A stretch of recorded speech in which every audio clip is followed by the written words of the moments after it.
devil. I'm the D-E, I'm the D-E-V-I, I'm the D-E, I'm the D-E-V-I, I'm the D-E, I'm the D-E-V, I'm the D-E-V-I-L. I'm the D-E, I'm the D-E-V-I, I'm the D-E, I'm the D-E-V-I, I'm the D-E, I'm the D-E-V, I'm the D-E-V-I-L, the devil.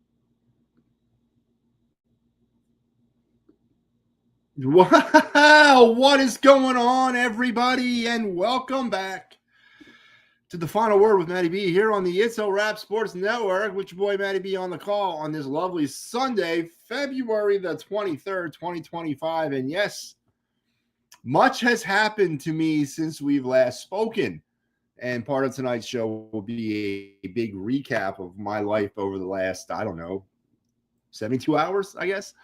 As, of course, I mentioned this last week, and I've been talking about it for a few weeks, that I was getting ready to transfer all my stuff not all my stuff, but transfer me down to Alabama to work some high-level baseball over the course of the next few weeks. Well, that transfer has occurred, and I am talking to you live and direct from Alabama as I'm still trying to work out some bugs on my palatial new digs that you can see behind me. I'm actually using a hotspot off my phone right now to record or to broadcast this, so I will not be stopped when it comes to broadcasting. But it's great to be back on this lovely Sunday night. We got a lot to talk about. We got a lot to get caught up on. Want to update you on all what's been happening with me, and then of course we're going to dwell into Philadelphia sports, because just because I'm 1,000 miles away from Philadelphia doesn't mean I'm not involved in what's happening in Philly sports. So we're going to get into the show tonight. But a couple things I want to talk about right off the bat. Some things that we will not be using or doing for the foreseeable futures. I don't know. Again, working out some bugs. The card review segment will be on hold until I get back, as well as I'm not going to say of the night. We're going to work out of the night. It's just going to be a daunting task to figure that out. But we're going to try to be as normal as we can through this time, because I will not be stopped, and I don't want you to be stopped as well. So let's get into the show tonight. Let's start off with our day in Philadelphia sports history. It's a Sixers thought, or a Sixers point. Back on this day in 2005, the Sixers traded for Chris Webber. So it seems like the Sixers have been making bad decisions now for about 20 years. Do you guys remember this trade? Webber was about 5 years too late in his career, kind of where Paul George, I guess, is sitting at right now. And Then the Sixers sent Brent Skinner, Corliss Williamson, and Kenny Thomas to the Kings. Webber, Matt Barnes, and Michael Bradley went to the Sixers. And it was part of a series of missteps, of course, the Sixers organization made following the 2001 trip to the finals. Billy King, I guess, can be blamed for this. Thomas' 7-year deal with Philadelphia in 2003, worth $50 million, was perhaps the most damaging catalyst, with Thomas's production almost immediately in decline. The Sixers were all but forced to roll the dice. Swapping bad contracts, the Sixers acquired Webber, bad knees and all, hoping that he'd be best in bad situations. In the end, the Sixers had to buy out the remaining year and had and a half left of his $25 million contract in 2007. Regrettable moves across the board. So as the Sixers currently, and the news broke today that the Sixers are actually going to now seek medical, or Joel Embiid may be getting surgery, which why didn't he get it 3 years ago when this first meniscus first popped up? It seems like they haven't learned much from history, right? And I know we don't talk Sixers on this program for rightful reasons, because they frustrate me too much. But, it's nice to see that there's been a history of problems when it comes to this organization. And tonight, back in 05, the Sixers traded for Chris Webber, is lending into part of the problem. So there you go. That was your day in Philadelphia sports history, brought to you by the good folks here over at the It's a Wrap Sports Network, working hard for you from all over the place, not just in the Delaware Valley, not just in central New York, but in the deep South as well, as we continue to bring this quality program and all of our quality programming to you each and every single night. So let's get into the show. And I guess we'll start with my update. So MattyB's update. The last time we spoke was on Wednesday night. And I told you that from this point forward, when I returned on Sunday, which I wasn't going to do a show Thursday, so I was going to come back on Sunday, that it would be from a different location, a different locale, a different part of the country. And I am here. I've arrived in that. I got to Alabama on Friday morning. I stopped. So I drove all day Thursday, left early in the morning, drove through the day and the night, through blizzards, through sub-zero temperatures, all the way through. Got to Nashville, Tennessee on Thursday night, where I stayed the night, and then came into Alabama on Friday morning and been working baseball ever since, pretty much. I finished up my first tournament a few hours ago, and 8 baseball games over the last 3 days. High level 15 to 18U competition. Really good stuff. Had an opportunity to actually see one of the players that we talk about on this program during our MLB drafts of the night segment, when we talk about an MLB draft prospect. Ethan Holiday, the consensus #1 overall pick this year that a lot of people think will go #1, was present at this tournament. And I actually worked one of his games on Saturday, and he hit about a 480-foot home run to dead center field. So I not only have my finger on the pulse of amateur baseball, but I am your man on the scene when it comes to amateur baseball. So I had an opportunity to meet Ethan Holiday today or yesterday. Good kid, young, but a good kid. And I wish him all the best of luck, of course, in this upcoming MLB draft. And I'm going to have the opportunity to work with a lot of other kids coming up over the next few weeks, both local Alabama and in these perfect game tournaments that they have down here. So baseball is in full swing down here in the South. It's not 90, but it's not 30 and snowing either. The weather down here is actually pretty nice. Last night, it got cold on the fields late at night, but today, mid-60s as we wrapped up the tournament. So it's fun to be here. I'm enjoying myself. As you can see, the little setup I got behind me, I'm not a big bed maker. So I know my wife's going to freak out when she sees that, and that I'm not making my bed, but I don't make my bed. And when I'm left to my own devices, I won't make my bed. And yes, I was in the military for 30 years. It's probably why I don't make my bed. But nice little spot I got down here. Still working out Wi-Fi problems. So I'm, again, coming at you off my personal hotspot off my phone. That's not how this is going to be. We will figure the Wi-Fi out as we move forward. But I wanted to touch base with you guys to just make sure that you knew I wasn't dead, and that I'm still, not only am I still out here, but I'm actually still paying attention to Philadelphia sports. All the way over 1,000 miles away, I'm still paying attention. And we're going to break some stuff down today. The title of the show is Harper batting second, which, of course, was the title of our show the other night when I had JP Zapata on, but we never got around to talking about that. But tonight we will, as we'll bring up some Phillies stuff, as the Phillies are back at it. Spring training began yesterday. Phillies are now 0-2, if anybody's keeping track of that.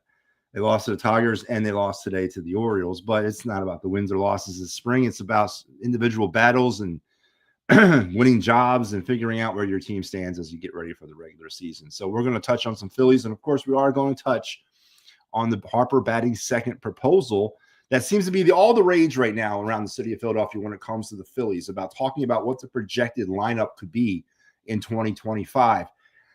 And I don't want to hear it from any of you personally. Personally, I don't want to hear this from any of you. Now that this is an actual thing and might happen, where they might move Kyle Schwarber out of the leadoff spot finally, now I'm hearing all these people throwing in their 2 cents into the ring. I have been on this thing for 3 years. Since Kyle Schwarber first graced us with his presence in Philadelphia back in 2022, I have never understood and was a vocal advocate of removing him from the leadoff spot. So I don't want to hear any of your opinions when it comes to that, because most of you out there would bash me down or tell me I didn't know what I was talking about when I said that Kyle Schwarber didn't deserve leading off, or didn't not deserve, but belong leading off. And now a thing that might happen. Do it, do I listen to your opinions? Because once again, MattyB was right, and I stood on the hill and I defended it.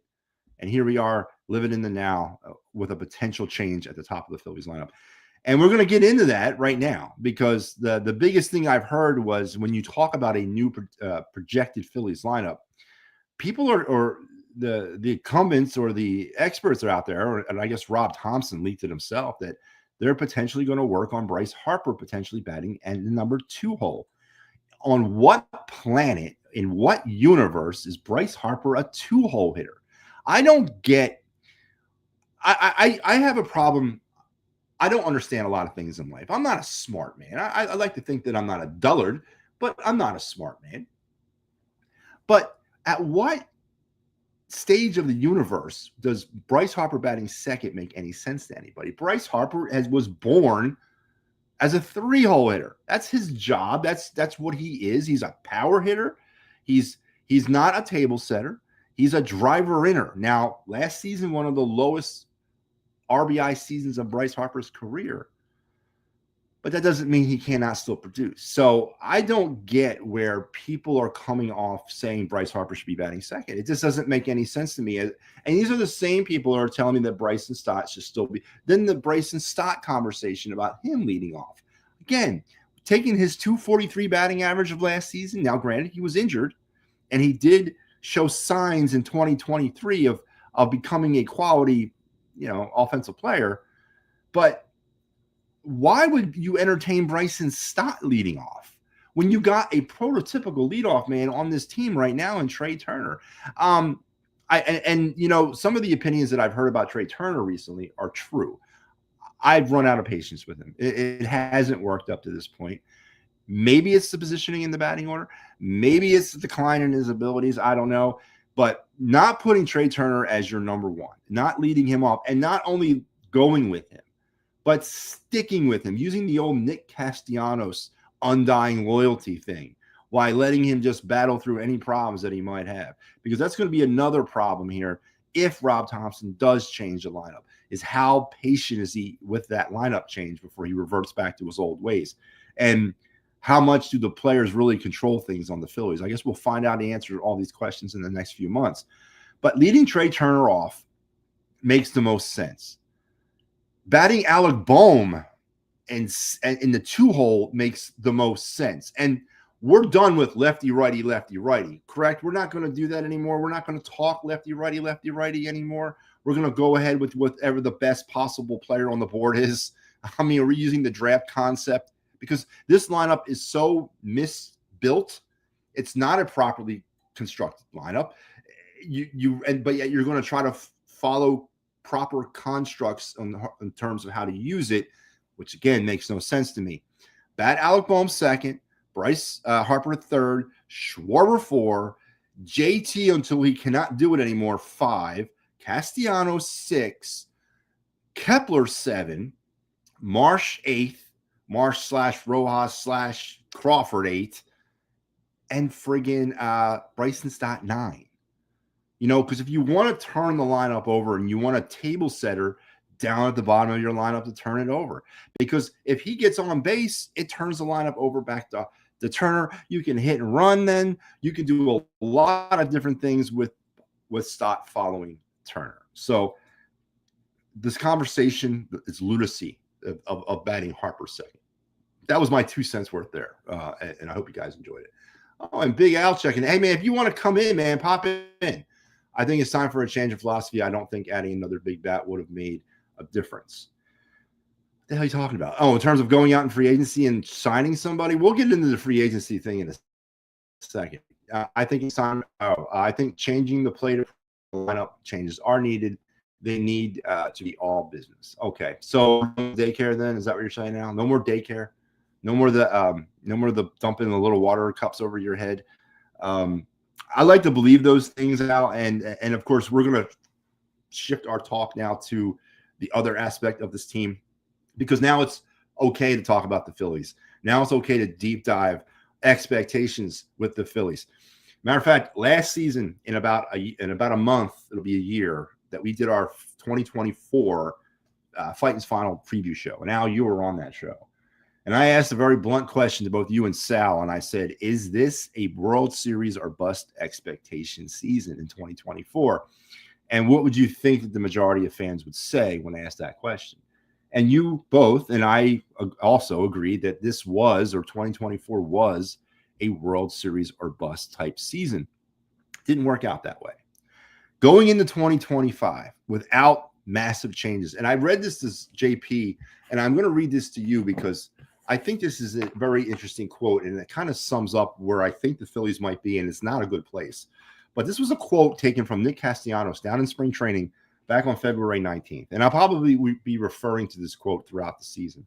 I quote, "I do think we have less pressure as a team this year, especially with everything the media said about us when we lost last year, and we really didn't go out and make any crazy changes. So if we lose, you guys look smart, which is dope, right? And if we win, it's kind of like a happy surprise. If it's kind of a freeing place to play baseball, if you know what I mean." End of quote. Those are the words of Nick Castellanos heading into the 2025 season.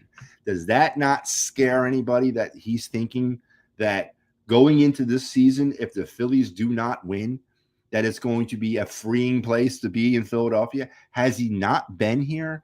Has he not felt the venom of the Philadelphia Philly faithful himself? That scares me, man. That mindset scares me because it goes back to the question that I asked a year ago about whether 2024 was a World Series or bust season. And I'm going to go ahead and pose the question about this season. Do most Phillies fans out there think 2025 is a World Series or bust season based on the last few seasons, based on the free agency period of this past year? Do you think 2025 is a World Series or bust season? And I'm having a hard time trying to wrap my head around a World Series or bust mentality. And not that I don't think it needs to be, and it should be based on the payroll, based on the investments of the players that we put on this team. I'm not saying that it shouldn't be, but I'm having a problem accepting that.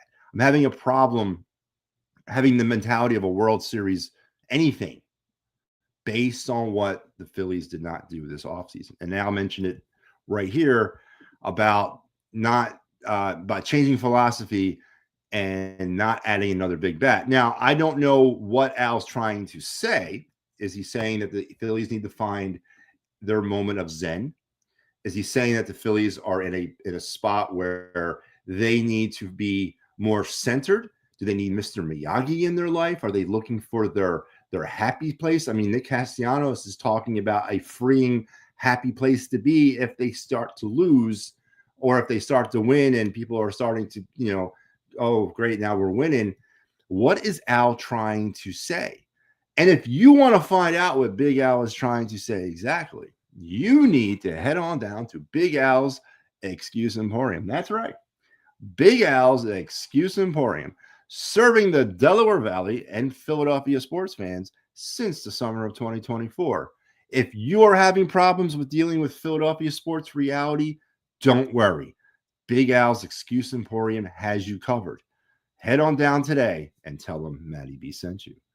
I'm just having a hard time trying to wrap my head around a philosophical change in the approach of winning baseball games. It's really not that hard. It's you throw the ball, you hit the ball, you catch the ball. Simple enough, right? All right. So we dwelled into that. Now the other aspect of the Phillies, which again seems to be, and I heard Ruben Amaro talking about it today on the broadcast. There's a fallacy out there that the Phillies have a great starting rotation. And I say it's a fallacy, and maybe it's a controversial stand to make, but I'm trying to wrap my head around that too. You're looking at the top two starters in this rotation, Aaron Nola and Zach Wheeler. I will give you that. They are ace 1, ace 2 type pitchers.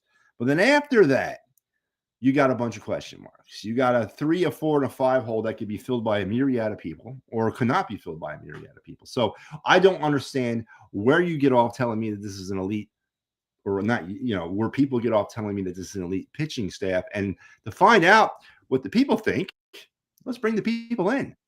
Big Al joining the program. Al, how you doing? Welcome. What's going on, Matty? For joining the program tonight. And how are you doing? Good. Listen, man, I'm hearing what you're saying, and I get it. And you could probably start slapping that Homer label on me.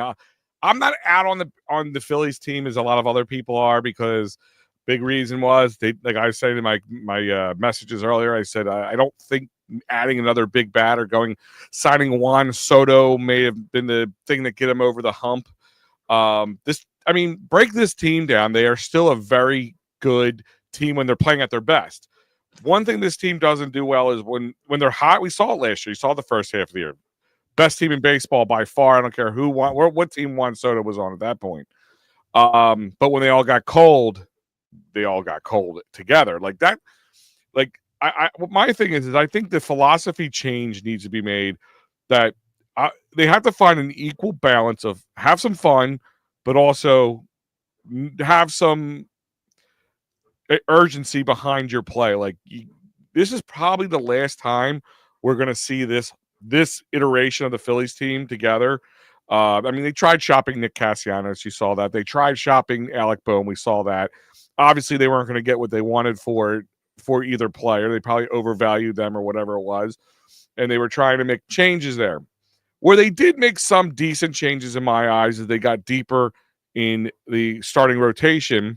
Now, the one thing they're trying to sell us on a bill of goods is the Taiwan Walker. That's every time. I even tweeted out today, they're interviewing Tomper today during the game, and they asked him, what do you feel about, the offseason and everything? And he said the one thing is I like how the starting rotation is a little deeper. We haven't had this much depth in the starting rotation. We saw that last year haunt us a little bit with the myriad of number 5s coming in here and Tyler Phillips guys like that, just trying to get something to find that, you had some success with, or maybe 3 games tops. And then after that, they would fall off. And then the next guy, Mercado, would come in, or whoever else would come in. So that I think is a positive for the Phillies in their hat that they didn't have last year. If you see like a Luzardo and other guys start to step up. The bullpen, some questions to be had on there. We'll see how that goes. But from an offensive standpoint, this team needs to take a different plate approach. That's how I look at it. That's where I think the change needs to be made. I don't think, like I said, I don't think adding another big bat in here would have made the world of a difference. I think by adding a different approach, you still have guys close to the top of their game. Bryce Harper's probably still at the top of his game as far as I'm concerned. Alec Boehm could get better. Bryson Stott found out he had an injury and he was playing through it and it wasn't panning out well. Trey Turner can be better. We know what we can see with him. Nick Castellanos, we saw he could carry this team when he's playing well at times. So there's a lot of pieces that are already in play. That's why I think adding another big bat would have just put a lot of emphasis on that, and then we would have had the same kind of outcome. Yeah, no, listen, I get what you're saying, but if you recall back when the free agency period was at its infancy, I was on the same train. I was not interested in Bregman. I wasn't interested in Soto. We had too many of that. We needed to get more contact off to all field types hitters. Verdugo was available out there at one point. Bader was available out there at one point. God, who else? The guy from and there was a few of them out there that we could have brought. Jock Peterson was available. These are guys that can hit the ball to all fields and move runners along. What is my biggest thing? It's the RISP, right? We are dreadful when it comes to knocking people in when they're on base. So I'm with you with the whole power bat thing, Al. I agree with you. As far as the pitching staff goes, I don't hold the same type of optimism because I mentioned before I popped you in here, Nolo Wheeler, and then I think a bunch of question marks. Suarez. Okay, is everyone forgetting what happened there? I mean, the guy went completely MIA for right after London. He was whatever. His wife came. The back got hurt. His back got hurt because his wife came. Whatever happened there. Hopefully, it was. Since I got married, my back started hurting too, so I kind of get it a little bit. Then you're looking at Christopher Sanchez, who had a great season. Is he going to replicate that? There's no guarantee there, but of course, there's no. No. You're right on that. There's no guarantee, but I guess what I'm trying to say is if all these players play to what we know they can play or better, this is a damn good team. Yes. I mean, if you had, not even if you had the Ranger Suarez at the beginning of last year, I'm talking about the Ranger Suarez from the year before that. Yeah. I'll take that Ranger Suarez over the Cy Young looking Ranger Suarez we saw in the beginning of last year. Absolutely. Christopher Sanchez, I'm probably more optimistic on him than maybe I'm on Ranger at this point. Jesus Luzardo could be number 5. If whatever coming back from injury. Yeah, coming back from injury, play. I mean, there's a plus minus with that. Yeah, he's going to be a little rusty and all that stuff, but that means he's got a lot more in the tank than a guy who played a whole season before. So there's kind of a plus minus with that. The one thing is the age of some of these guys. Is that going to start to catch up with them? I mean, Zach Wheeler, we've talked about him like he's just always plays like, I mean, he's just ageless, I guess, kind of at this point. But at one point, Mother Nature is going to start to win that battle. You can only fight it for so long. Then that's what I mean. Like that's where the urgency needs to come in. They have to play a little urgency here because they have to understand that this could be very much, there could be a whole new iteration of Phillies baseball come next year and the year after. I mean, unless you have Schwarber on this last year of his contract this year. I think Nick Castellanos and JT, and I think Nick Castellanos has one more next year, so he'll be a lame duck next year. So you got a lot of guys who pieces are going to fall, and the future is bright for the Phillies. Like watching spring training I know you don't take the wins and losses for what they're worth or anything like that, but for guys like us who really like hone in on the pieces, like watching Crawford come in there. Play Kemp's another piece that nobody really talks about. Aiden Miller, I mean, Christ, the boy's only 20 years old. He's gonna be 21 in June or something like that. He's not even old enough to drink, and he looks like I'm like just going out there in spring training. Doesn't look like the moment's too big for him. Doesn't look like he doesn't look like a little kid out there. You know what I mean? Like there's certain guys, and Crawford is one of those guys like you just mentioned. He is a sprayed across. I mean, he had a hit today, like. To the untrained baseball eye, might be like, oh, it was a good hit. It was a nice bloop hit to left field, but that was placeful. Like the way he was standing in there, he almost pulled the third baseman towards second base. Like he pulled him off the bag just at his first approach. And as soon as he saw that third baseman coming over, you saw the way he changed his swing, and it blooped right over his head. What normally would have been probably caught by any half decent third baseman. So there's a lot of plus minuses here to look forward to for the future, but we're not there now. After years of coming into the playoffs, being perennial playoff contenders for the last few years, even being in a World Series now, I'm going to tell you the same thing I told you about the Eagles this year. Nothing less than a Broad Street parade for me this year. Anything less than that is a failure. So are you saying that that's your expectations heading to this Philly season? It has to be. And it should be theirs. And I know there's a lot of conversation about like Nick Castellanos, some of the stuff he said. I went back and listened to it like 4 or 5 times, his words about, there's no pressure on us because I think he was taking his shots at the media. Like I think listen, he's a bitch sometimes. I'm gonna call him for what he is. He's a cocky little bitch sometimes, and he lets his emotions get the best of him. So he was sitting there pretty much saying, hey guys, there's no pressure on us. If we screw up, you're right. If we do great and there's a parade down Broad Street, you guys have to go, oh, good, we're happy either way. So what do we care? Before I popped you on, I read it verbatim. Let me read it to you again, okay? And this is I quote: "I do think we have less pressure as a team this year, especially with everything the media said about us when we lost last year, and we really didn't go out and make any crazy moves or any crazy changes. So if we lose, you guys look smart, which is dope, right? Yeah. And if we win, it's like a happy surprise. And it's kind of a freeing place to be and play baseball." Are you kidding me? Nick Castellanos is telling me.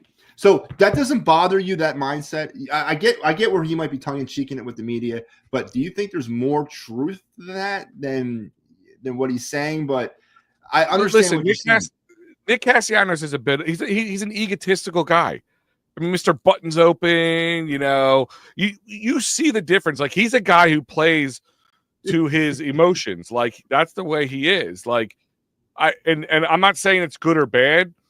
I think he can be a jackass when he talks sometimes, and we saw it right there. I don't think that's true at all. I think because his name came up a lot in being shopped, he took it personally. Like, and maybe that's what Nick Castellanos needs. Maybe this is maybe we always said, there's that moment when a person like turned it on. Like we talked about Alec Boehm and that I hate this place moment before Alec Boehm really came into his own. Maybe this is Nick Castellanos' moment where he says, I'm going to prove these sons of bitches wrong. I'm not sitting there saying it's right or wrong. I don't care about what players say, and they can say whatever they want. And like I said, I feel more he was kind of jabbing at the media, at the national media. And listen, if you listen to any sports radio, you listen to here at It's a Wrap, or you listen to 94 WIP or the Fanatic or any of those other ones. Only listen to It's a Wrap. That's all you need to, right? But my point is if you listen to anything, everybody's down on this team. Everybody is. Everybody's down on this team because there was no big offseason move.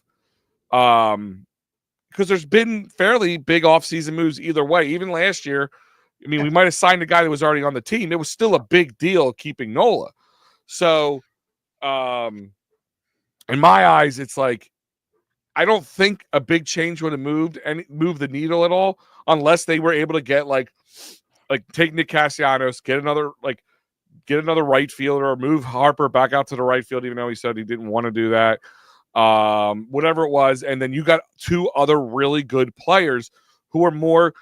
It's kind of like, what did the Eagles do to really do great this year? They started running the ball. They got a prolific running back, and again behind a good line, like one of the best lines in football, and ran the ball right to the Super Bowl, it's like a train on with no brakes. That's what it looked like.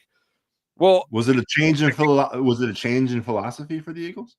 100%. That's kind of where I'm going with the Phillies too, with the whole change in philosophy. I mean, even looking towards the draft with the NFL, if they can't keep on a Zach Bond, does Howie Roseman have a change in philosophy and maybe use that later first round pick or turn it into another second round pick and a later third round pick or whatever? But do they use an earlier pick than they normally would and get a linebacker, seeing the importance of Zach Bond and a guy like Zach Bond? So I think the Phillies need to have the same type of change of philosophy. I think they have some great superstars on this team already, guys who can produce, but I think maybe moving Schwarber to the 4 hole is a philosophy change that they need. I think being up there and working the pitch count, working those pitchers over, listen, there's going to be days you're going to go up against guys pitchers who just are on. You just can't stop them. They're just dealing.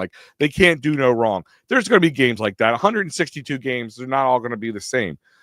But if most of the games turn out where you're working the pitcher over and over and over again, there's a change. Because how many times do we say they only do well against pitchers they've seen before? When they get up against a pitcher they've never gone up against, or it's been a very long time since they go up again, the Phillies go up there and they just swing away, just free swinging.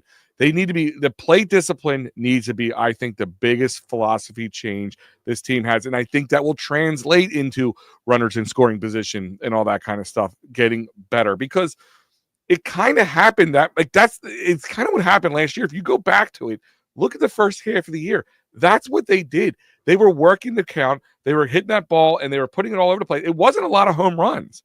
Home runs came, don't get me wrong, but it wasn't a lot of home runs. So they just need to stop trying to wow the ball, and all the way back to the Arizona series in the NLCS. Stop trying to just beat the cover off the ball and just go back to old school, just like the Eagles, old school football. Run that ball. We need somebody out front at Citizens Bank Park and saying small ball, small ball, small ball with the signs like that. Yeah, I agree. Steve chimes in here and says, "You're right. That's dope." I agree. Yeah, that is dope, Steve. Dope. And then Cassie actually changes. Well, listen, he did. I mean, he had the undying loyalty of his manager, let him stay in the lineup for 162 games. Eventually, things turned for him, and he was one of the more consistent hitters down the stretch for the Phillies. Matter of fact, he was the only one hitting in the playoffs. I'll give you that, Steve. All 3 times the Eagles went to the Super Bowl, they started to run the football, mostly balanced the offense. I don't. Where's the third time? I mean, Super Bowl 52 they did, yeah. But so are you counting Jalen Hurts since it's Super Bowl 57 as running the football? It wasn't really a run heavy offense, and well, I mean, it was more balanced. It was more balanced. It wasn't as throw. Yeah, it wasn't like Saquon Barkley, but it was more balanced. But the Super Bowl champion Philadelphia Eagles Super Bowl 59 were not a balanced team. It was all run. Let's call it. No, I agree with you wholeheartedly. But you had LeGarrette Blount bruising that D line the whole time in 52. So yeah, I mean, you're right. I mean, if you think of anything, the Eagles might have. I think every running back who gets a big contract this year needs to send a fruit basket to the Philadelphia Eagles, because we were not talking that long ago, MattyB, how the running back's kind of like interchangeable. Yeah. Like, you don't really need a great running back. You just need a really good O-line, and any other running back's going to look great.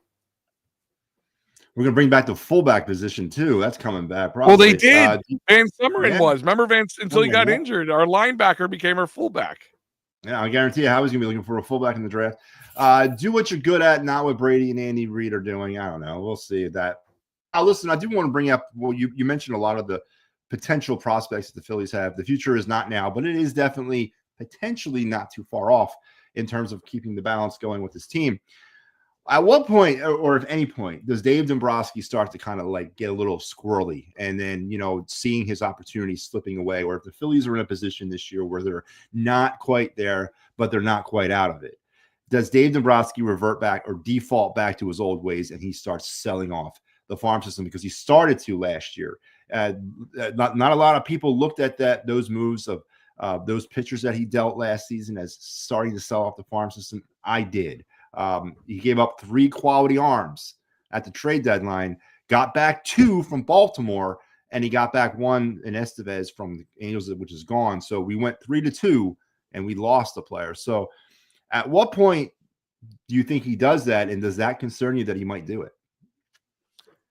There is a concern. I mean, you'd be silly to say you're not concerned if that could happen. I mean, if they're close at the end of the All-Star break, and then and they feel like they're missing a piece, if it's a bat, if it's a bullpen piece, something in the starting rotation, whatever piece, or maybe a couple pieces, there's a good likelihood he would maybe be a little bit more willing to sell off a certain players, like an Aiden Miller, maybe Crawford, whoever. Painter, Painter might be a big piece of the puzzle this year. I mean, he might be in the bullpen. He might be kind of working, in there. So there's he might already be part of it. So I don't know if Painter is one, but my point, Mick Abel, maybe, I don't know. Maybe Mick Abel becomes a piece this year. Maybe he finally steps up. I don't know. I be honest with you, I'm kind of over Mick Abel at this point. Like, I figured if finally. So I don't know what they're doing. Like, all he heard, he was like not doing that great, and then every time you hear he's doing great, then like they don't bring him up when they have any opportunity. So I don't get AAA pitcher of the year for the Phillies. He had the highest strikeouts, the most innings pitched. I mean, he had about an ERA north of 4.5. I know, but at the beginning of the season, you heard he was struggling. He had like a 8 something ERA. Yeah. But like, at what point? How old's Mick Abel now? Like 26, 27 years old. I mean, so if he starts the season, if he doesn't make the Phillies out of spring training, which he won't, it'll be the 6th straight year that he starts the season in the Phillies minor leagues. This is a former first-round pick. He's 23. Okay, all right. I can give another year. Okay, I kind of just thought he was a little older in my head, I guess. But still, you would think that a pitcher that you took top 15 in 2020 would have cracked at least the bullpen by now. You got to think. You would think, or when they were bringing up all the Tyler Phillips of the world and Mercados and trying to see if something would stick, you would think by now he would have been that guy.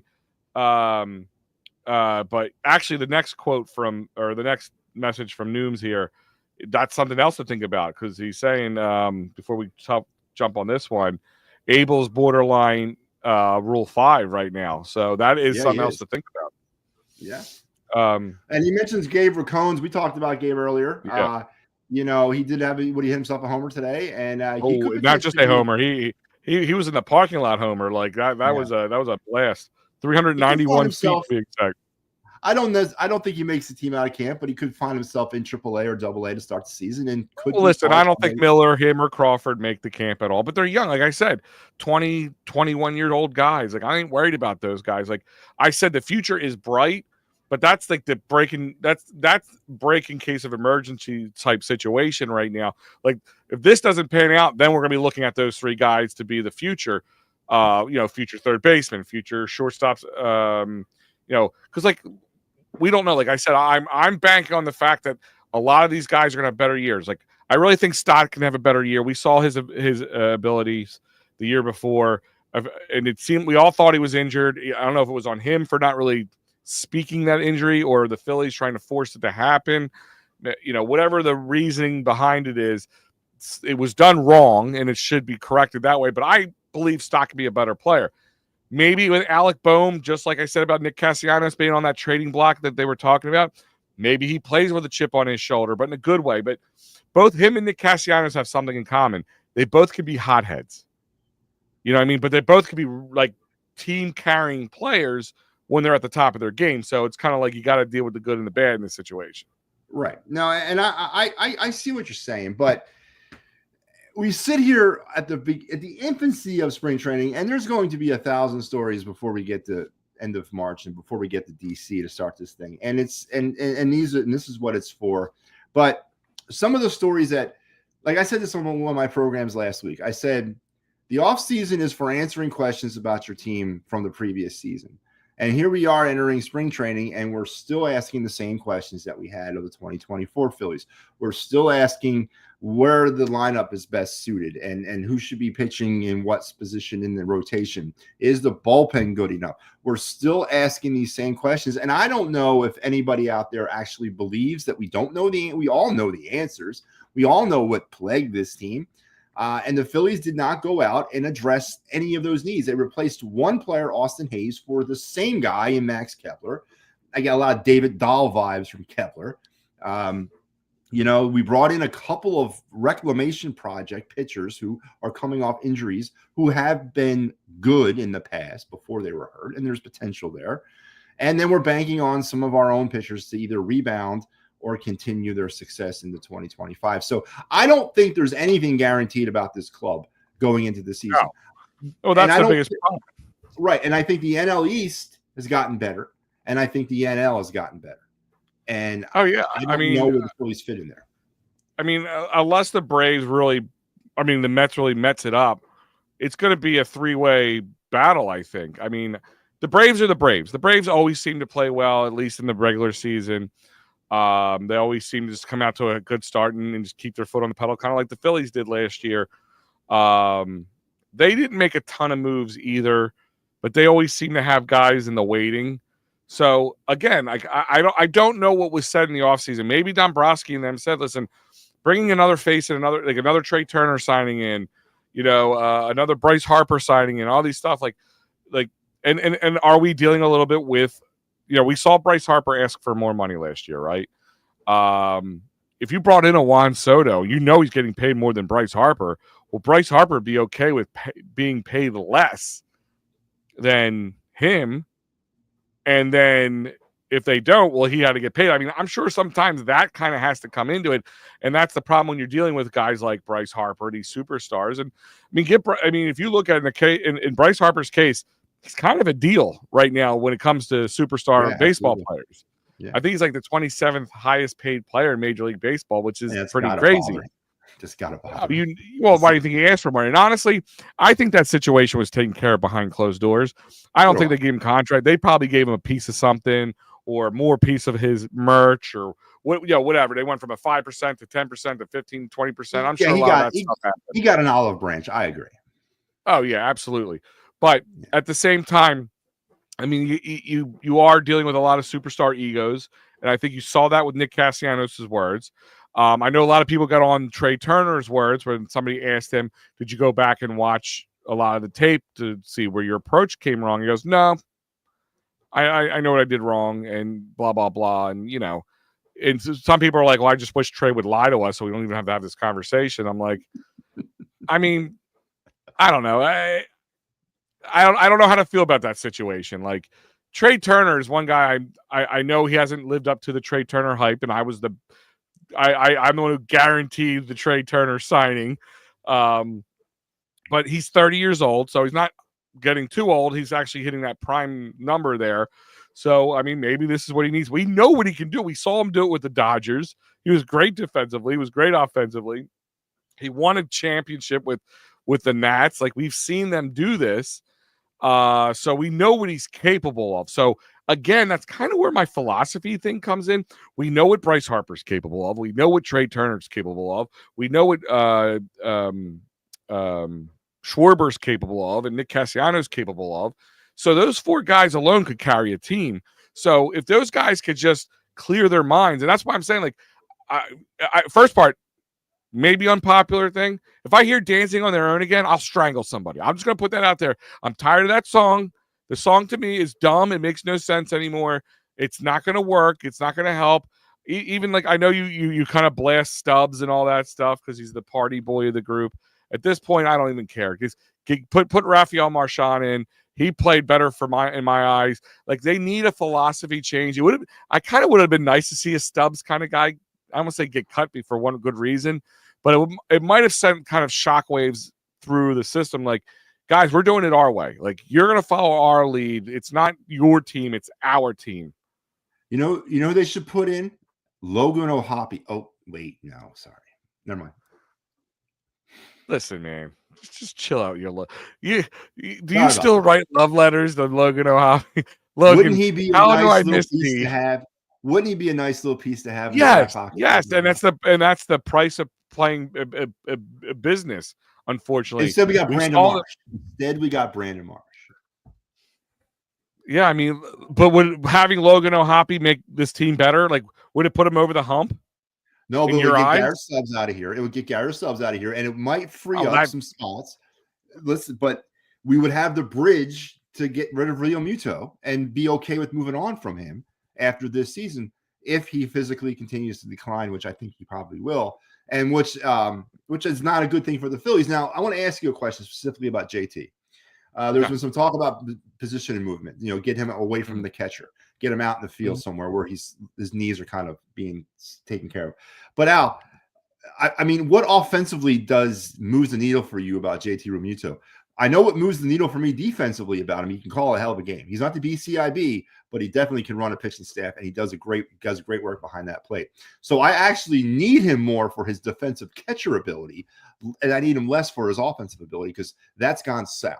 So where do you stand on the whole getting JT away from or back off the plate to save his knees? I think JT's better offensively than people give him credit for. He's streaky as all get out. I mean, I'll be out the first one. He's not Nick Castellanos streaky, but he's streaky as all get out. So I will agree with you with that. But I mean, if they're doing that, to me, that they're bringing him back. Then, like, that's my eyes. That's what they want to do. Like I said, I know the conversation was maybe if they were moving on from Nick Castellanos to move Bryce back out to right field, move JT to first base. Maybe JT platoons in left field on certain days, and maybe they're going to give an extra day of catching. Like, because here's my question to you: like, would it be beneficial though? Maybe from an offensive production, almost like it's not exactly making him a designated hitter, but giving him a break from behind the plate maybe would be good for him mentally and would improve his offensive capability, especially when you need him to catch every day come in the postseason.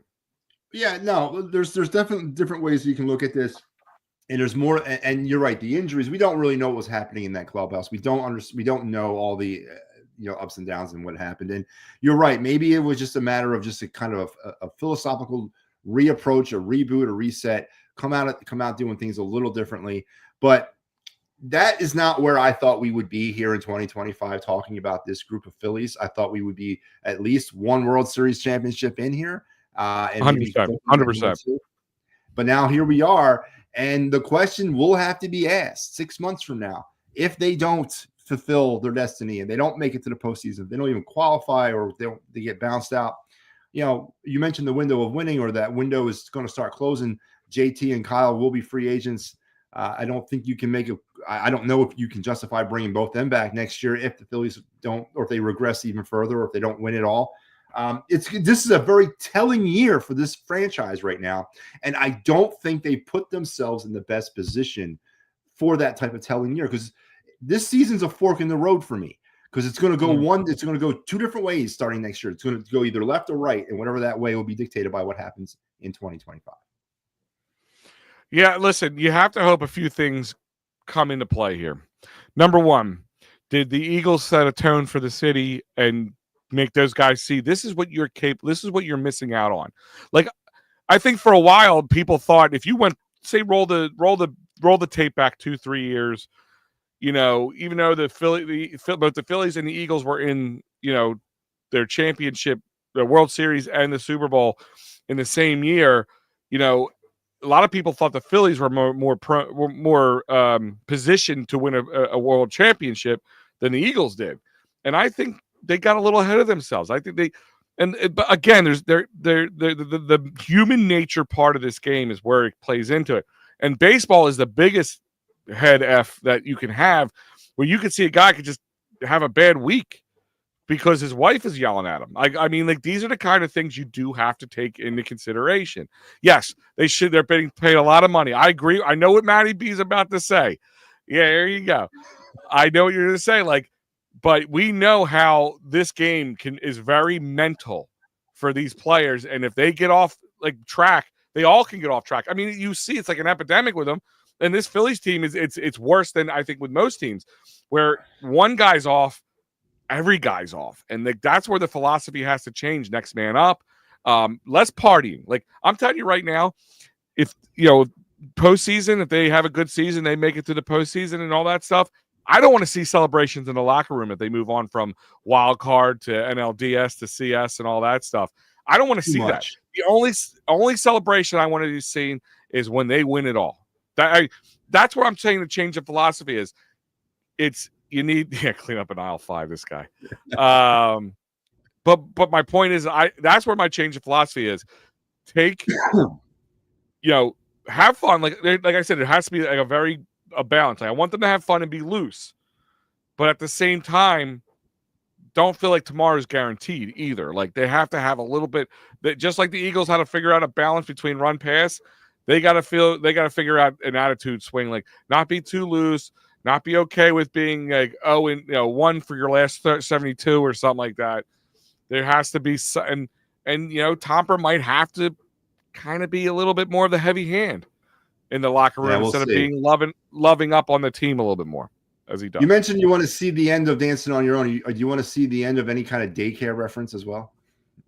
Well, listen, are they the daycare anymore? I mean, after they've all been here 3 years at least now, playing full time. So daycare in my eyes is over. Like, you're not the daycare anymore. It was fun and cute because of these young. Go ahead. Steve says, how much longer do we say these old dudes are capable of? Maybe they just aren't anymore. Yeah, you're right. Are they really daycare anymore?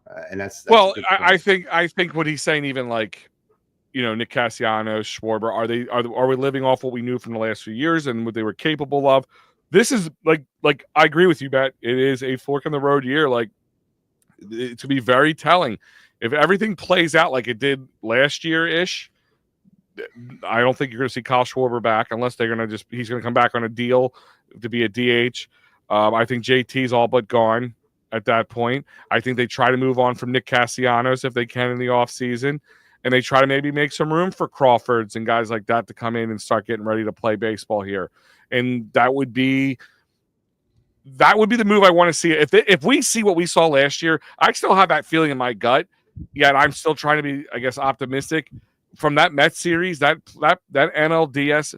Like, how many times do we sit here and say, "Here go the Braves, man, doing the same thing all the time"?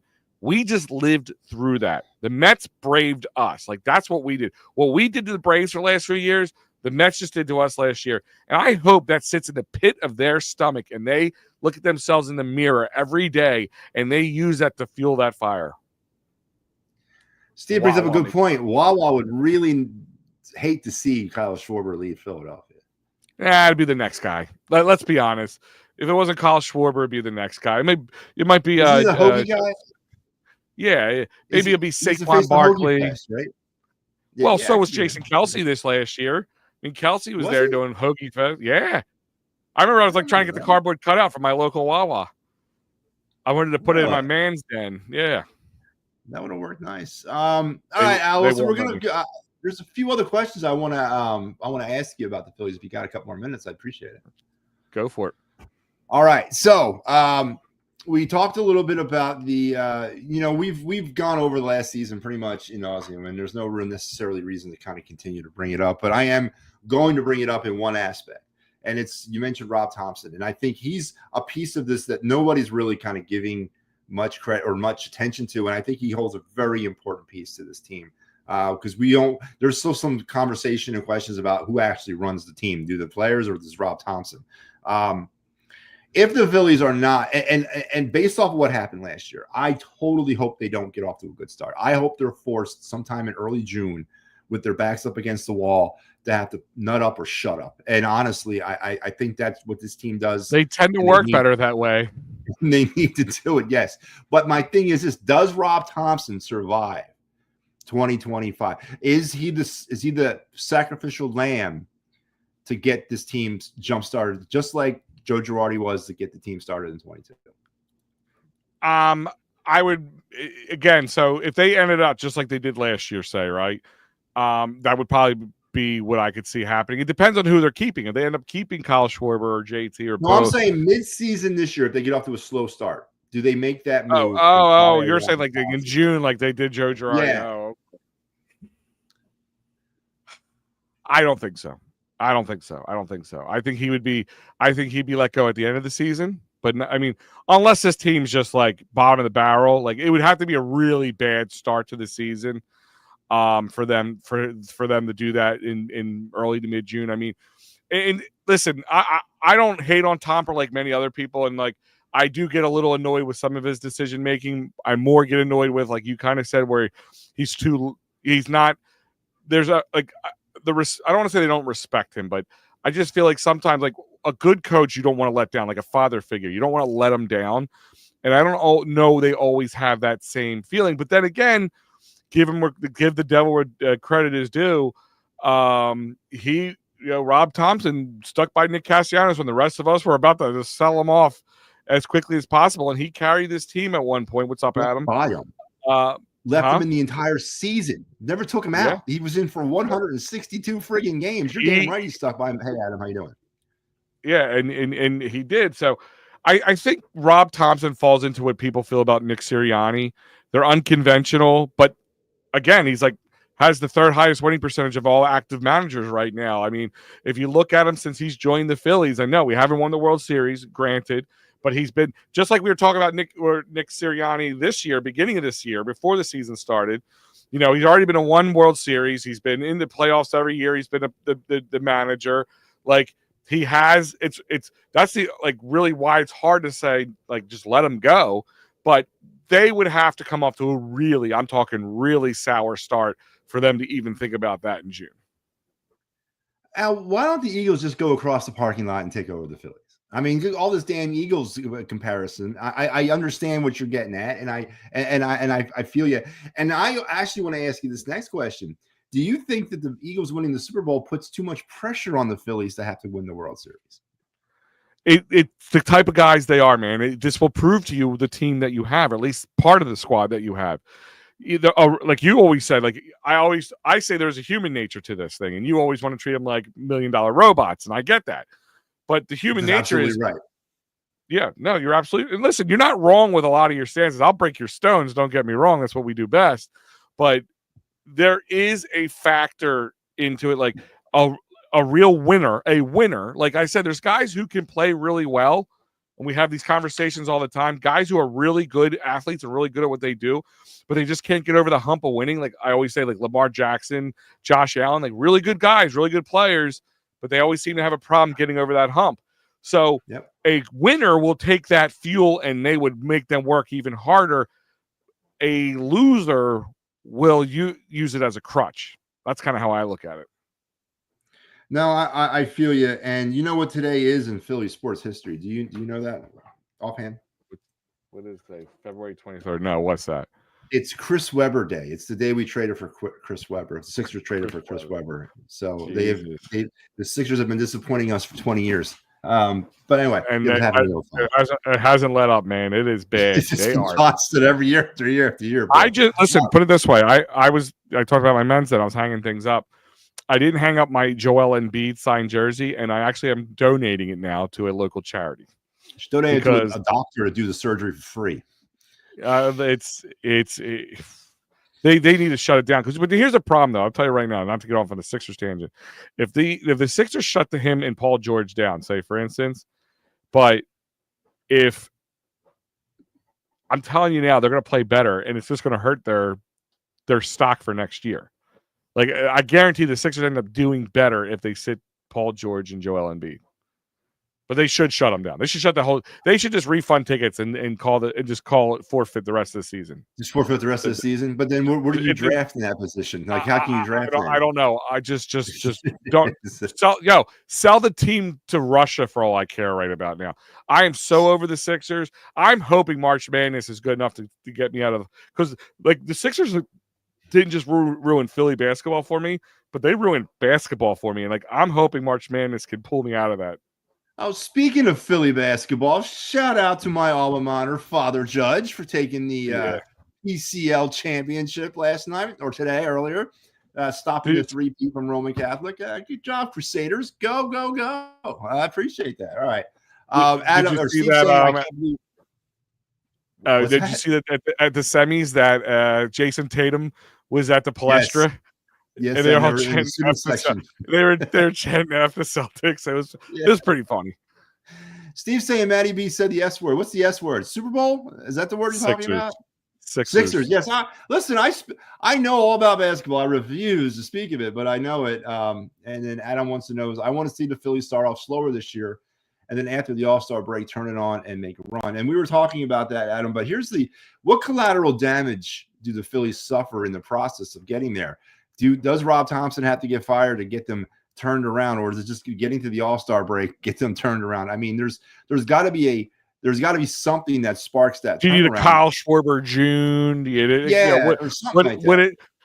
So here's the thing is, and I'm not disagreeing with you or Adam, but it's like you just got to let it play out, because I mean, is it that they blew their proverbial load in the first half of the season and they just couldn't, like, it looked like August, end of August, beginning of September, they were starting to trend back in that right form. And like, again, is there something to be said that NL wild card break for the division leaders and all that stuff, like for the top two teams in baseball, there's a negative to that? No, like, more to win the World Series. True. I'm just saying, like, not for everybody though. I'm just saying, like, is there a negative to guy, like, especially to a team like the Phillies who are creatures of habit? Like, they very much are creatures of habit, and I think that's why they do well when they don't come off the big start. They don't know how to deal with success at long term, I guess is the best way of putting it. Yeah, and there might be something to that, because we said it last year heading down the stretch. I was hoping that the collapse would continue, that they would fall out of first place and not have the bye into. I didn't want them to fall out of playoff contentions. I didn't think they would, but I wasn't feeling a first round bye. I wasn't. I had the same issues that you did with it. They weren't a hot team to begin with. Now you're going to sit them for a week. I mean, that's a recipe for disaster. And we saw the only plus you come out of that is if there was somebody a really important player who was hurt and they needed a week to rest. But Alec Boehm was playing hurt. That didn't seem to help him at all. I mean, no. Even like, do you give Tomper a little love because he had the fortitude in the NLDS to sit Alec Boehm, when I don't think that would be something I normally would imagine him doing?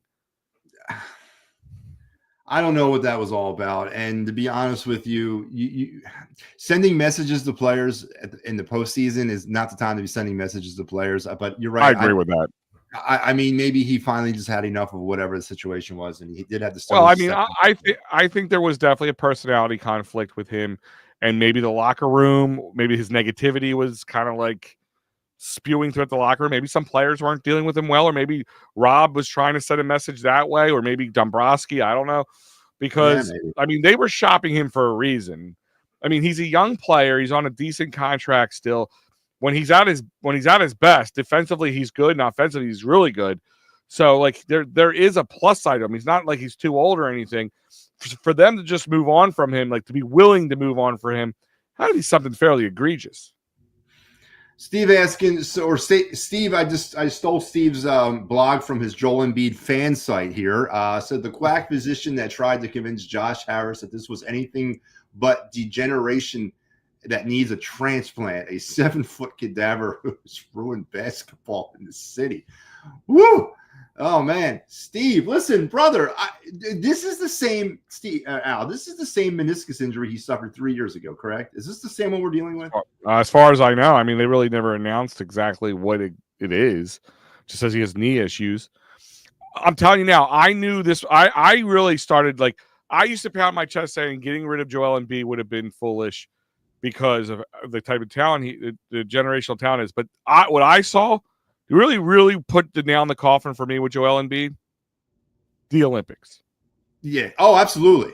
At one, and then he comes back here and is like, I can't move. Yeah. No, you're right. You're 100%.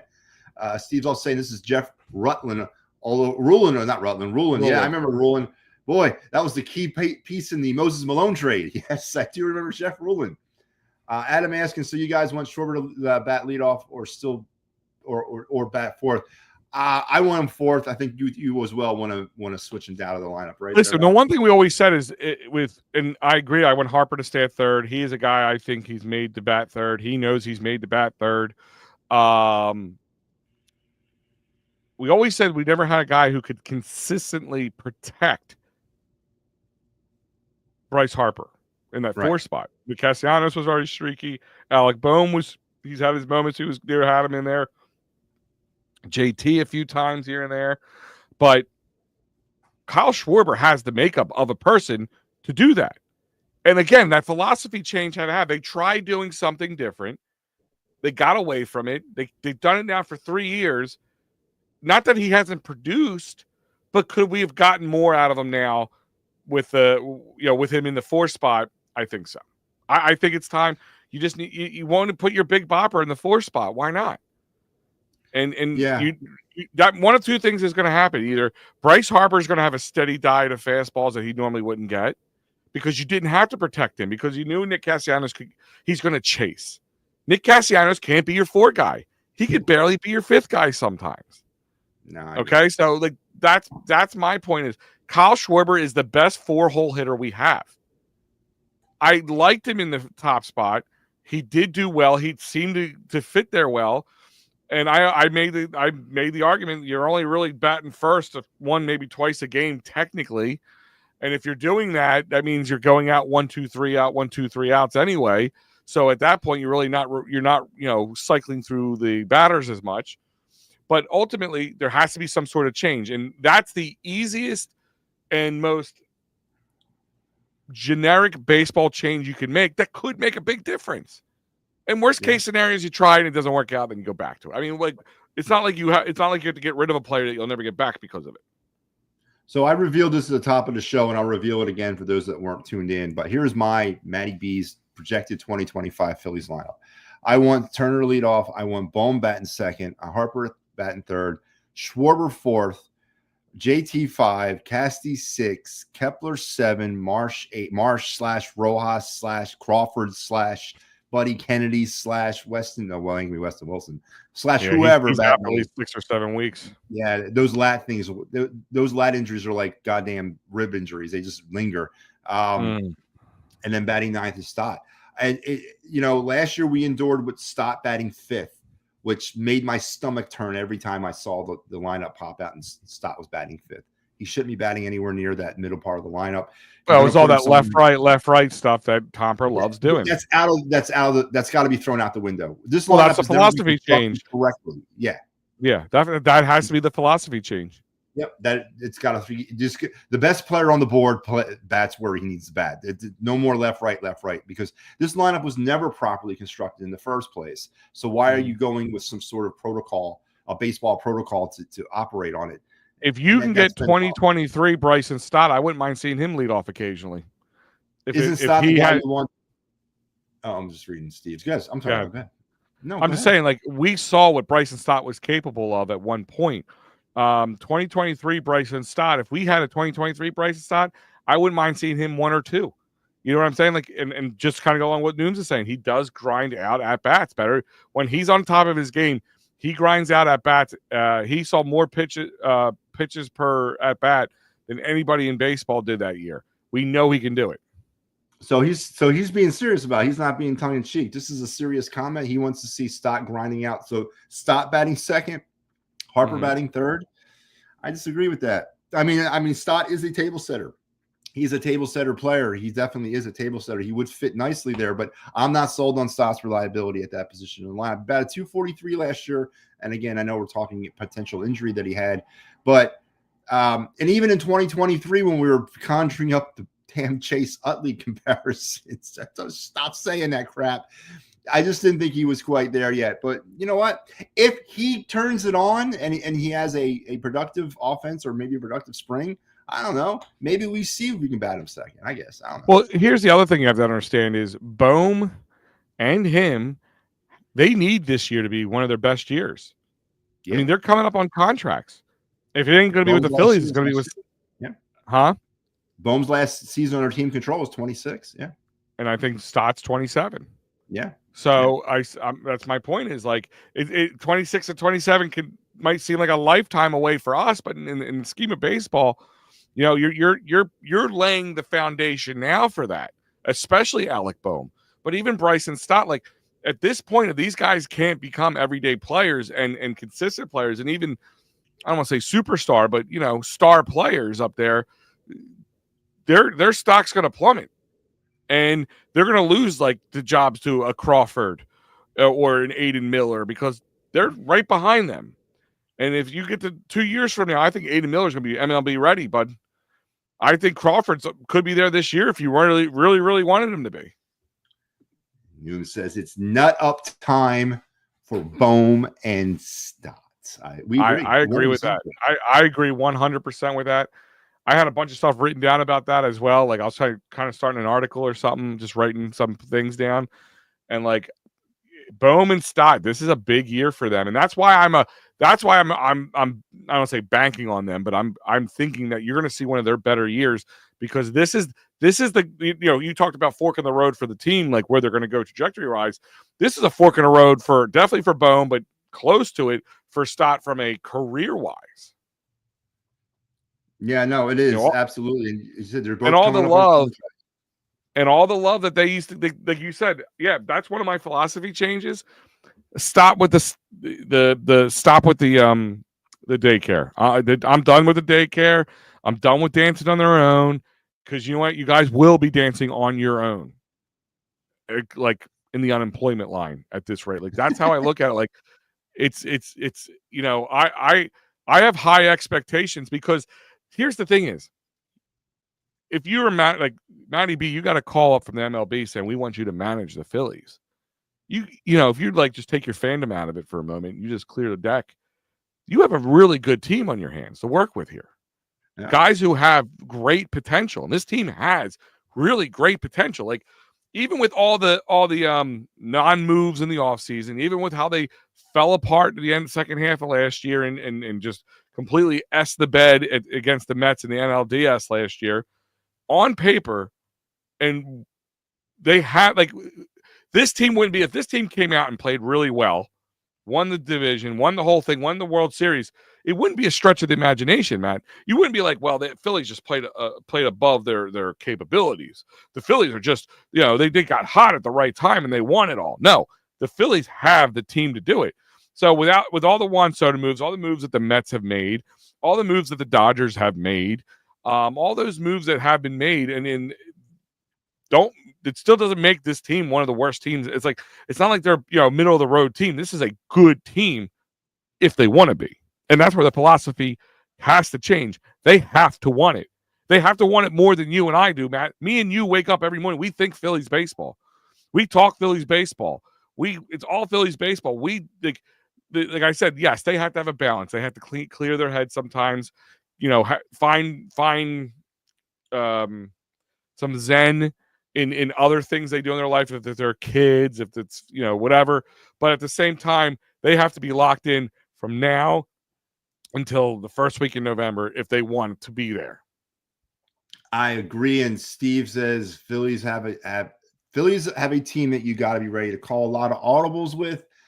And he mentions Topper. Is he the audible kind of guy? And how much do you put this philosophic change, this Zen change, this accepting new roles, this get the turntable out of the clubhouse and put your beer case hat away, Garrett Stubbs? I want you to get in there and I want you to swing at 200 pitches and you're not leaving the cage until I say. How much of those changes are facilitated by the skipper? All of them. I mean, is he capable of doing that? Well, that's that, and it's a whole different question. But I mean, he kind of like a manager situation. He has to manage, but he also has to pull guys like Harper and Schwarber and maybe JT in, like your level-headed leaders in your locker room, which I would believe those three are your top leaders. Because I don't think Nick Castellanos is a leader. I think Alec Boehm and Stott aren't ready to be leaders yet. So those are and they're not, Kepler's new. I don't think Brandon Marsh is going to be a leader. So that's what you're dealing with right now. So I think those are your top three leaders in the locker room. He needs to go, guys, this is how I'm going to handle it. This is how I'm going to manage. Let me know right now if you're going to have a problem with that, because then we'll have to make some changes. You tell me what you want to do. But I need your asses to buy in. You need to buy into what I'm selling. Because if you don't buy in, the rest of the team don't buy in, and I'm just banging my head against the wall. And you might as well just tell me to leave now and find somebody else to do the job, because I ain't going to do it. Because what we're doing right now is not working. No, it hasn't worked. What's the old adage? What's the definition of insanity? Doing the same thing over and over again, expecting a different outcome. This has to be Topper's. I'm not interested in he's got to change his personality completely, because nobody's going to buy into that. But what he has to say is, guys, I'm not getting any younger. You're not getting any younger. Our window is closing. We need to be all business, but you need to buy into what I'm selling, and you need to be with me, and then sell that to the rest of the locker room, and let's get to work. Because you guys saw, like I said, you keep going back to comparison. The Eagles showed you what it could be like. That team, just dominated their way to a championship at one point. Just straight dominated their way to a championship. Outside of a little blip in the road loss to Washington Commanders, when they didn't have their starting quarterback, they dominated their way. They have to say, we can do that too. Because if you don't think you can do it, then you shouldn't be here. I agree. And Steve thinks Topper delegates a little too much to K-Long. I don't know. I don't really know what K-Long does, honestly.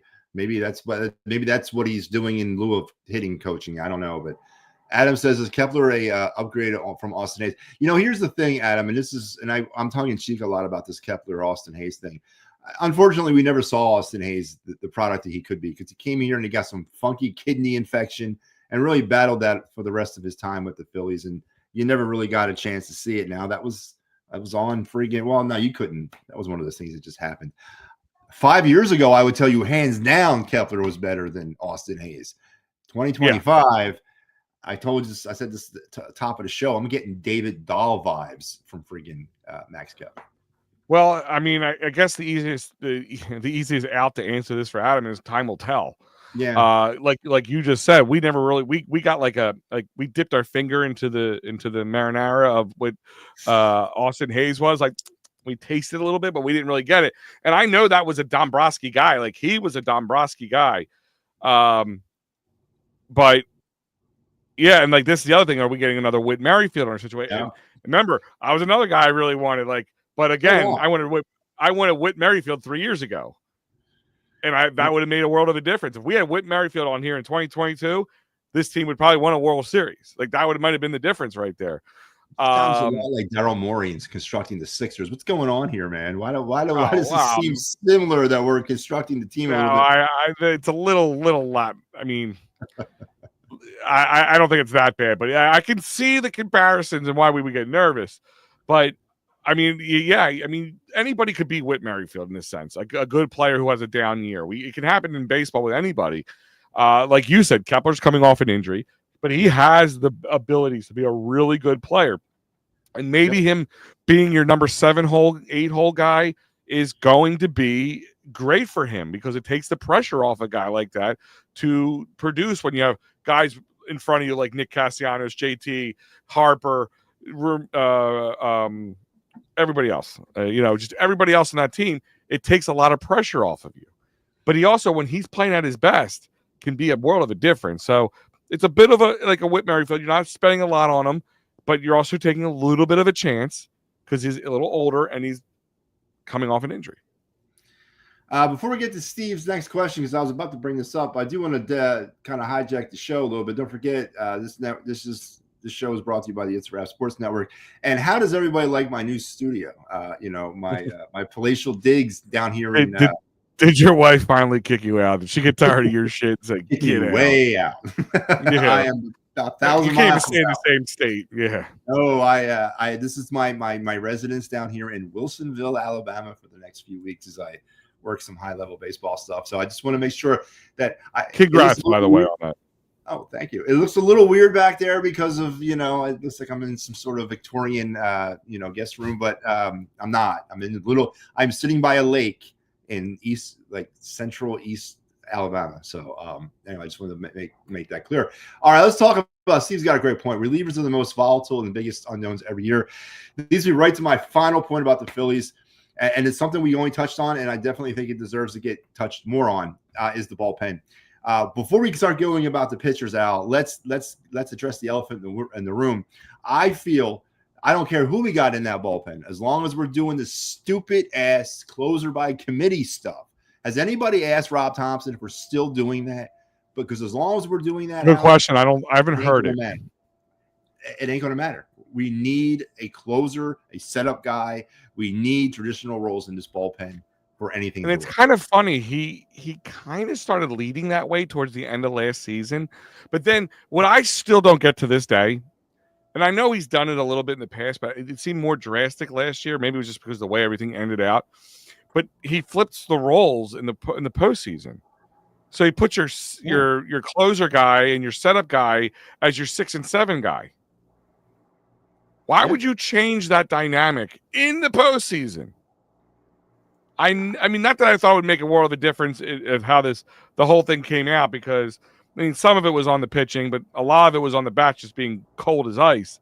But I don't understand that philosophy of just taking the bullpen and when you almost had a closer situation and flipping it on its head. Like I don't.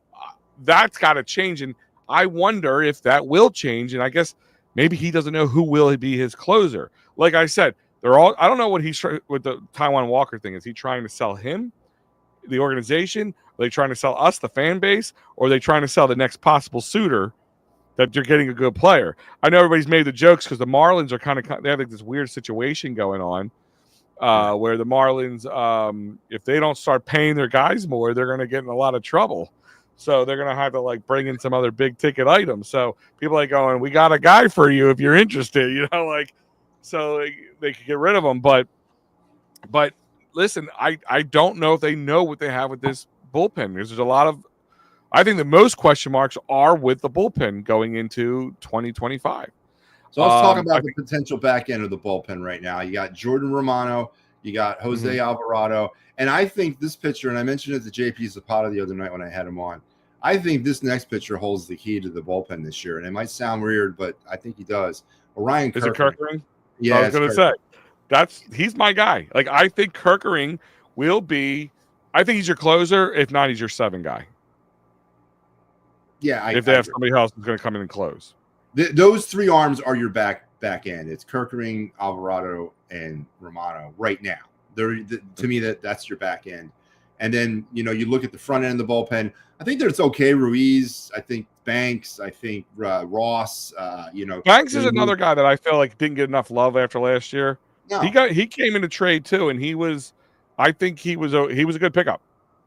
Yeah, I think he was too. And then also Matt Strom, who's been Mr. Reliable over the year. I think the bullpen is okay in the front end. It's just, again, what's the mystery of the back end? And are we going through another year of, come on, daddy needs a new pair of shoes? All right, Kirkering, you're pitching in the 6th inning tonight. That doesn't work. You said it.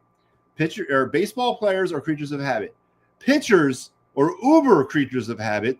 because they need to know what their routine is every day. They need to know because they prepare themselves for that routine.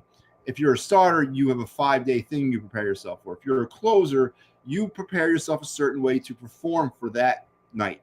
And the fact that we don't have a closer, I said it last year, and I'm going to say it again this year until they change it. It's going to doom this team either way if they do not have traditional roles in that bullpen.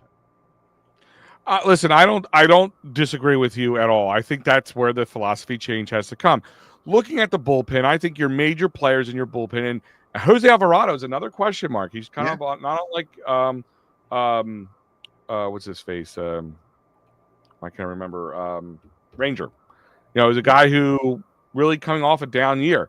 But Jordan Romano, yes. Matthew Strom, yes. Orion Kirkering, absolutely. Tanner Banks, absolutely.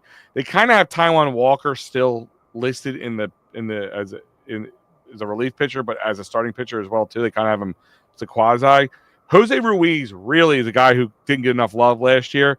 I think he's going to be another big piece. But don't forget Max Lazar. I think Max Lazar might be a young guy who comes up and really he might be a long, your long guy or something like that. But I think I think he's a guy we forget about. That's why I'm not freaking out about the bullpen because again, like a lot of this team, there's a lot of high potential, but it also banks on a lot of people coming back and being really playing up, like especially Jose Alvarado. 100%. And Al, we've gone almost an hour and a half tonight talking about the Phillies, and I want to thank you for coming on. I want to thank everybody for chiming in. I want to thank myself for surviving the last 3 days of 17-hour drive, getting down here, and then all the baseball I did over the last. Oh, you drove down to be able to be sitting here spry and fresh to talk to you guys tonight. So tell us real quick. Great things from everybody. Real quick, because before you go, I want to just point this out because I say congratulations to Matty, and I want you guys to understand, if you don't get it, like it is a big deal because first part, like any athlete, you worked your ass off to get where you're at. You had to start low and move your way up. And what Matt's doing, he is working with some guys that one day we'll be talking about on this show. Maybe on another team, may not all be for Phillies or anything like that. But guys, in the next 5 years, MattyB could have called him out a few times. He could be like calling a Phillies game. They're going up against the Braves, and there's a guy that, I threw him out of a game one time because he got mouthy with me. You know what I mean? So number one, and then like you said, you're gonna be a few weeks down there, right? Yeah. So the plan is 6, but we'll see how that goes. There's a lot of factors pulling me either way. The wife is the biggest one, but if Daddy's bringing the money home, then she's gonna leave me down here. But the minute that drops off just a little bit, then she's gonna pull the plug. But I say at least 3, and then maybe more. And like I said, look at you. You're just like a player. You gotta uproot yourself. You gotta move. You gotta go take your studio, and you're still doing what you're doing. Still running your network. So kudos to you, bud, because it's something that people shouldn't look past or take lightly. Speaking of, yes, she just wants to know that she just wants you to know she remembers your name. I know you. I know Matt. Calling me throughout the show, and she's probably getting mad. So, whatever. Well, guys, again, thanks for having me. And if you want to talk, I'm trying to stay as active as possible in my downtime. I'm at Big Al Sports with a Z at the end on Twitter. So if you want to talk, I'm always tweeting during Philly stuff. Is she talking to me or you? I don't even know. I'm not sure. I don't know. I hope she's talking to me. But no, man. Congratulations. You should be proud of yourself. Take a bow. I'm proud of you. I know the rest. I know. I was just hanging out with Sal last night. We were out for my wife's 50th birthday, which is coming up in about 10 days. So, that's nice. You invite Sal out, but not me. Matt, you're in Alabama, bro. Yeah, but you want to make the ride up? You barely can make the ride up to Delaware County normally when you lived in Philly because the Northeast Philly and Delaware County were so scarily different. But when you come back up, I told you we're having a barbecue and you're coming out because you haven't been in the new house yet. Yeah, I want to check out the new house. Sounds good. Have you and Nina and come over and just hang out for a while and have it during a Phillies game and have a good time. Yeah, it's just that sounds like a real actual great plan. We got to make that happen. But no, Al, I appreciate the love. I appreciate the love from everybody out there. It's a heavy head that wears the crown. So I do it with the class and dignity as only. Well, listen, and again, we've talked about it. Sometimes you're going to put your money where your mouth is, and I said at least Matt. Like when we talk about umps, Matt has lived the life. We all could talk about playing sports, but I haven't done it since high school. So in any real competitive league, I should say. Yeah, I had a coach today tell me in a semifinal game, you ain't been calling them down by the knees all game, and in the 7th inning you decide to call one. I was like, Coach, I've been calling them all game down by the knees. I ain't been calling them strikes, but I've been calling them. So don't tell me I ain't been calling them down by the knees. I know what I'm doing.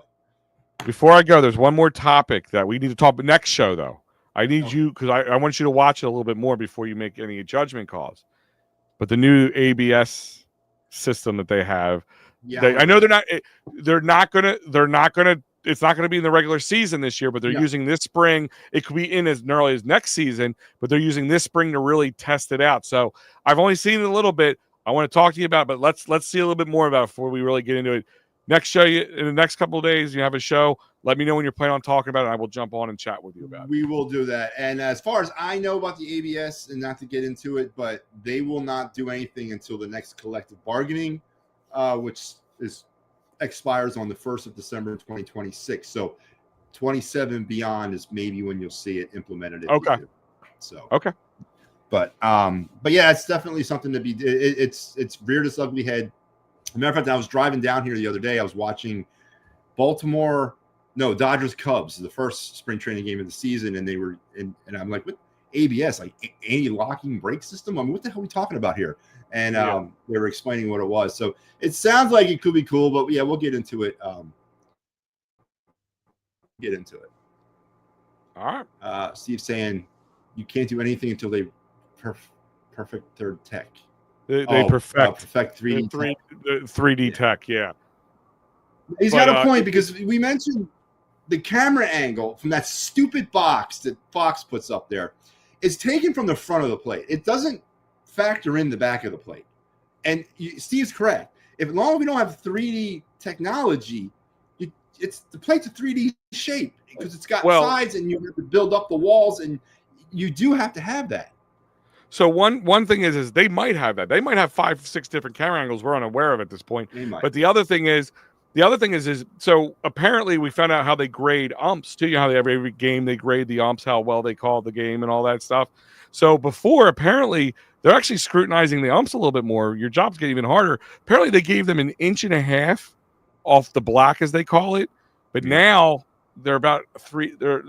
They cut that in half now. So again, something we'll talk about more. I think it's going to be interesting.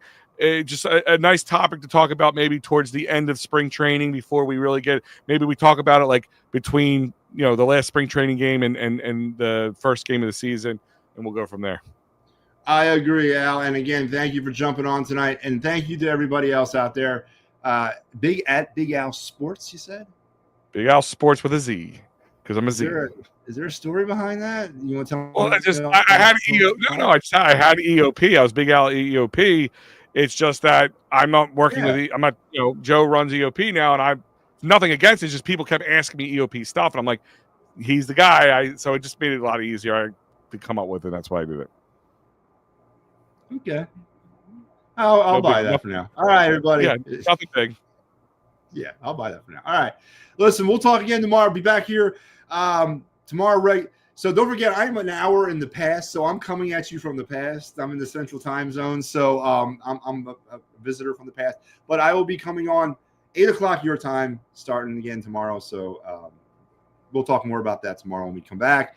So we talk again, you guys. Have a good night. Have a great rest of your day. Tomorrow, we'll see.